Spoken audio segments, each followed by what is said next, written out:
Siyambonga uNkulunkulu bazalwane, ngibingelele egameni lika Jesu. Siyaqhubeka bazalwane nombuso kaNkulunkulu, umbuso wasezulwini, umbuso wezulu.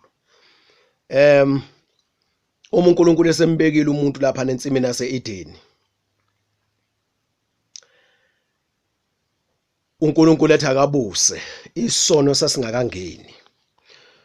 Uma sengena isono, umuntu wakhishwa ensimini yase-Edeni, wakhishelwa ngaphandle. Then ke umuntu sesuka kwiposition, umuntu sonakele, usecorrupt. So ke uselahlekelene, sekunqamuke iconnection phakathi kwakhe noNkulunkulu, because umuntu uma enikeza ukuthi abuse umhlaba ubusa ngezwi, ngomnyalo, because it is God who said you must rule, you must subdue the earth. So ngenxa yesono kwashawa ke manje ke upause, and umbuso wasemhlabeni manje usubuswa usuqhwagwe uSathane, Lucifer. So manje uyena usewulawula umbuso. uLucifer kathatha uNkulunkulu, uthatha kuye uLucifer. Yonke into afuna ukuyenza emhlabeni isuka kuye. So ke manje ke konakala ke ukubusa komuntu. Then uNkulunkulu ke kanti unohlelo vele lokuthi ke umuntu mangabe esonakaliso uSathane uzombuyisela kuye kanjani, ngokuthi athumele uJesu azosifela esiphambanweni. Ngegazi lika Jesu sikwazi ukuthi kube nesivumelwano esisha sokubuyisana phakathi kaNkulunkulu nomuntu. Then umuntu manje uthathwe, ulalele uSathane, wathatha umqondo kaSathane wesono, waxabana noNkulunkulu. Manje umuntu use-ownwa uSathane ngenxa yesono. Sekufuneke manje kukhokhelwe umuntu, kukhokhelwe icala lakhe manje, ahlengwe, and kubiza ukuthi kube negazi elizochitheka. uJesu weza uzochitha igazi lakhe ukuzohlenga umuntu, amkhokhele. uJesu ukhokha ngokufa kwakhe, ukhokhela uSathane, so that uSathane ezosireleasa, singabe sisaba ngabakhe, singabe sisaba iproperty yakhe, singabe sisaba ama-subjects akhe, so singabe sabuswa nguye. Lokwabiza ukuthi uJesu achitha igazi lakhe. Then uJesu masechitha igazi lakhe, ngegazi lika Jesu kusulwa isono, siyakhucululwa, sisuswa isono, bese sibuyela kwiglory loNkulunkulu ayisenze saba yiyo. Then bese siba ngabakaNkulunkulu again.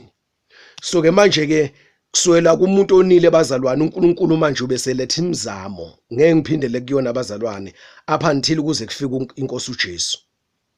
Njobe letha nemithetho nje kwaIsrael laphana, uNkulunkulu kwakuseyisibambiso leso, kodwa wayazi ukuthi ke ngesikhathi esifaneleyo mase sivuthiwe uzoletha uKristu Jesu ukuba abuyisele abantu bonke emhlabeni wonke, ababuyisele kuye uNkulunkulu, ababuyisele kwiposition ukuthi bakwazi futhi ukuthi bahlale ehlalweni zobukhosi, babe ngababusi.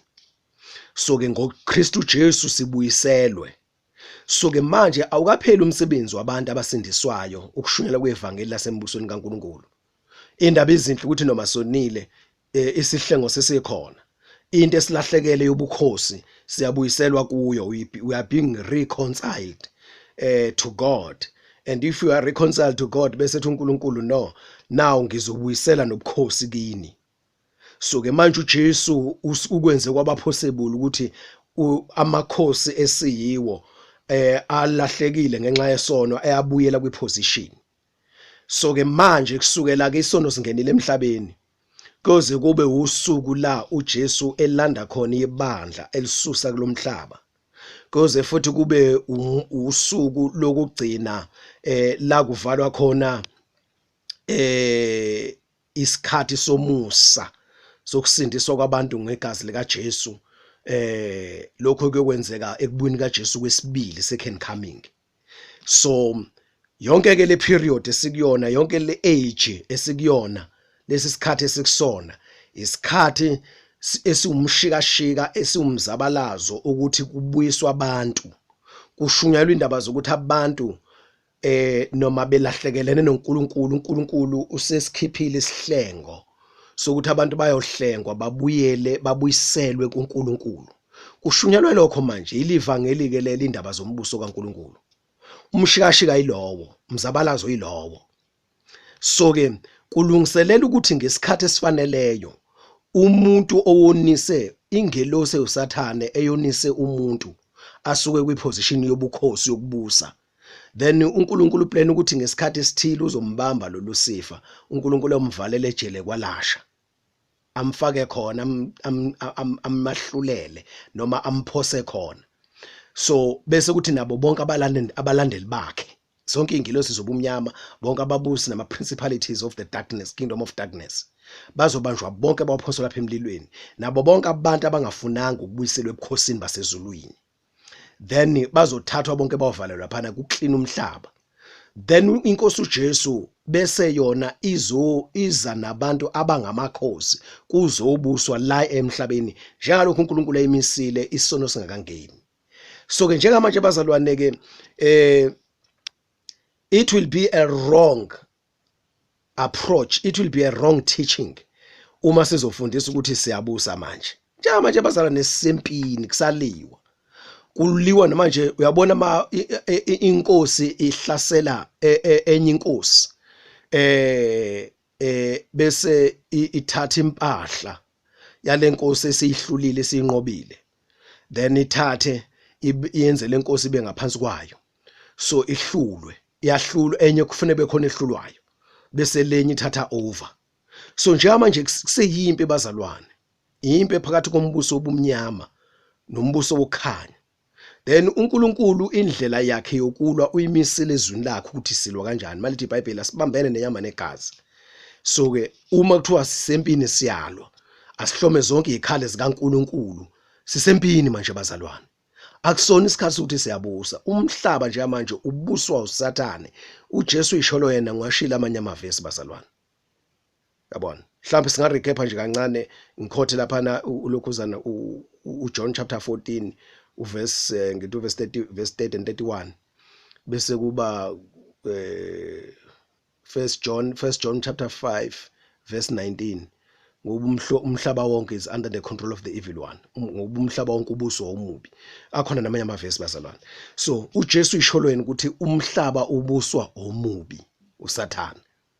So ke up until lo mbusi omubi asuswe emhlabeni awufakwa kwalasha, then angeke sithi siyabusa. Singazisho ukuthi singamakhosi siyabusa, kodwa sikakahlala esihlalweni. Sisesempini nje ngamanje ba anything can happen. Njoba uNkulunkulu esenzela umusa abazalwane ethi angikhulume kanjena, indlela njalo yokulwa ngendlela yasezulwini yokubuyisa umuntu. Nawe futhi nje ubulalela uNkulunkulu ubusiza wena, ngoba uthathekile, wathathwa umbuso walelizwe obumnyama, wabuswa yiwo, wathanda izinto zakhona, wathanda indlela yakhona yokuphila. That is why manje kulikhulu makuthiwa phuma kuma systems alelizwe, phuma ekoleni zalelizwe, phuma emsebenzini yalelizwe, ama employments alelizwe, yabo, phuma ekuthandeni izinto, impumelelo yalelizwe, phuma kwilanguage yokuthi siyaphumelela kulelizwe. Wena ungumbusi, yabona, we king wena, you are the ruler. Elinye igama lisho njalo ukuthi will be rulers. So ke njengamanje asikabusi, and siumakoti wewundlu omiselwe, betrothed, yabona, asikangeni impela kwi-actual wedding ceremony, asikangeni bazalwane kwi-actual marriage, sisamiselwe. And umuntu intombi mayimiselwe bazalwane, if ever kutholakala iphutha noma elani, insizwa inelungelo ukuthi ilahle, because abakahlanganiswa ngokwesibopho sokugcina sokuphelela. So basamiselewe nje. So njengamanje bazalwane ngifuna unikhumbuze ukuthi samiselwe uKristu. So ke uma singamlalela uKristu, sithi siumakoti wakhe, igama lisangasula encwadini yokuphila, kade selilotshiwe. Yabona, up until uJesu asilande siyongena emshadweni ekhaya izulwini. Bafundisa isambulo chapter 19, babusisiwe abamemila nabanesabelo emshadweni wewundlu. La sesiya kwi-actual marriage, lapho sesiyohlanganiswa nenkosi forever ke manje. Ayisekho ichance ukuthi sibe sihlukane nenkosi, but manje sekhona ichance, amathuba semakhulu kakhulu, so 50-50 njengamanje. So nje uNkulunkulu ethe ngithumela ngikhulume kanjena, kubuyiswa umakoti wewundlu, yabona, omiselwe ngoba kufuneka manje sikhombise ukumlalela umyeni wethu uJesu Kristu, simthembe, sithembele kuye, sinceke kuye ngakho konke. Yes, emhlabeni singavela material esiyiphuwa ngezinto eziningi because asimeshi standard salelizwe, but siyazazi thina ukuthi lelizwe akusilona lethu, thina sinelethu izwe lisezulwini la sibuswa khona embusweni wasezulwini. Thina siwumbuso kaNkuluNkulu. So ke njengoba manje silandiwe kade silahlekile, since salandiwe sagezwa ngegazi lika Jesu, asikahlaliswa kuma position ethu, kodwa ke sithenjisiwe ukuthi kulempi esilwayo emhlabeni masinqoba siyohlaliswa ehlalweni zobukhosi, sibuse kanye nenkosi yethu Jesu. So ke akucace lokho bazalwane ukuthi malithi iBhayibheli asibona bezwe, malithi iBhayibheli phumani phakathi kwabo, siphume bazalwane. Ngale kwalokho sizolahlekelwa ubukhosi bethu baphakade, bese sithola siyosha esogweni nezoni kade sisindisiwe. Mayethu uJesu akusibona bonke abathi inkosi inkosi, then umyalo umnyeni wethu uthi yilabo kuphela benza intando kaNkuluNkulu. Kufuneka senze intando kaNkuluNkulu bazalwane. So intando kaNkuluNkulu yikho lokuthi singahlangani nezwe noma ngayiphi indlela. So ke since ke sikhuluma ngombuso kaNkuluNkulu, umbuso kaNkuluNkulu ngikhuluma umuntu ombuso kaNkuluNkulu, wena mzalwane omukela uJesu Kristu waba inkosi nomsindisi, ungumbuso kaNkuluNkulu. Umbuso wasezulwini, ubuswa ezulwini, ulawulo ezulwini, uphethwe ezulwini, kuba ezulwini kusuke izwi, kwasuka umthetho, kwasuka imiyalo lethwe emhlabeni ngenkosi uJesu. uJesu samkholwa, sambamukela. Enkathi simkholwa besikholwa imithetho kaNkuluNkulu amazwi kaNkuluNkulu, imiyalo kaNkuluNkulu sayifaka ngaphakathi kithi. Then uNkuluNkulu uhlele kithi ngemithetho yakhe, ngemiyalo yakhe, ngoba sikholwe indodana yakhe uJesu. uJesu wasifundisa imiyalo kaNkuluNkulu, amazwi kaNkuluNkulu angaphakathi enhlizweni yethu, siyawagcina. Iwona asibusayo, asilawulayo, asiqondisayo ukuthi kufanele siphile kanjani, sihambe kanjani, sicabange kanjani, senze kanjani. Then kunekhathi uNkuluNkulu ayimisile ngezinto ezithile, njengezoma sengishilo ukuthi uSathane uzoqeda, uzosuswa kulomhlaba. Then our struggle will be over. Impi yethu, kulwa kwethu, umzabalazo wethu uyobusa usufika emaphethelweni. The moment umzalwane edlule emhlabeni efa esentandweni kaNkuluNkulu, sesiphelile struggle kuyena. Seyahamba manje uyophumula ezulwini. Uselindele futhi usuku lokuqheliswa, ngoba ma umuntu umzalwane edlula manje uyolinda eparadise, hayi ukuthi useyoqheliswa. Kodwa impiyeni usenqobile, usefikile, usekululuko lokudla, useqedile ibanga lakhe. So ke manje abazalwane lokho njengamanje akabi sona isikhathi ukuthi sihlele ehlalweni siyabusa manje. Le language kingdom theology ekhona nje manje yokweduka, deception. So uthotha abantu manje bafuna izinto, bagijima laphana, bafuna omathenda, bayafunda abantu imfundo yalelizwe yamademoni, bafuna umbuso, bathi basebenzisa ivesi, a wrong application of the word of God, ukuthi siyabusa manje. Kuthiwa thina singamakhosi siyabusa. No, asikashaya isikhathi. Asikashaya isikhathi njengamanje. Kwakhona nje lokho uma unomcabango onjalo ukuthi uyabusa manje, already usuhluliwe. Usehlulile uSathane, usekubambile.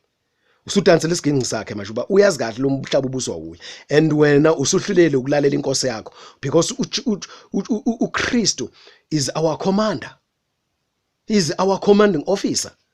Uyena osikhomandayo, thina singamasosha akhe. Uyasikhomanda uJesu Kristu ukuthi yini ofuneka siyenze. Don't do this, do this, think this way, do this way. uJesu yena commanding officer wethu. We are soldiers, we are Christ soldiers. So manje sinendlela esilwa ngayo bazalwane. So ke siyeza isikhathi sokubusa, ngithi ngicacisa kahle le order leyo nto ukuthi siyeza isikhathi sokubusa bazalwane.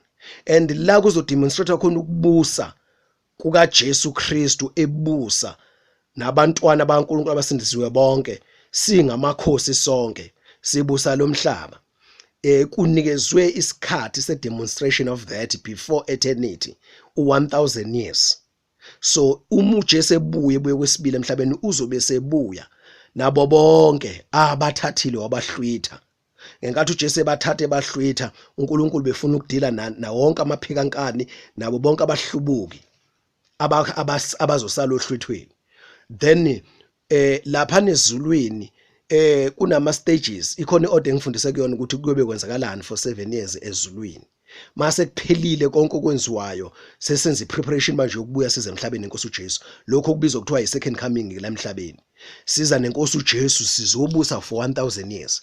So nalabo abazofa emva kohlwitho sebekholwa inkosi uJesu bebulawela ukuthi abawuthatha u666 bayanqaba ukubuswa uSathane nebeast iAntichrist neFalse prophet bayanqaba ukubuswa labo bantu emhlabeni ngesystem ezobe ikhona ezo-introduce emva kohlwitho. Then mabebulawa isambulo 20 siyathembisa ukuthi bazovuka nabo futhi lize lithi iBhayibheli babusisiwa abanesabelo ovukweni lokuqala ngoba ukufa kwesibili akunamandla phekwabo. So labo bantu bazovuka ovukweni lokuqala bazohlanganiswa babuse kanye noKristu. Ufunda isambulo chapter 20. So ke manje lesithembiso sikhona sokuthi sizobusa kanye nenkosi uJesu. Amen.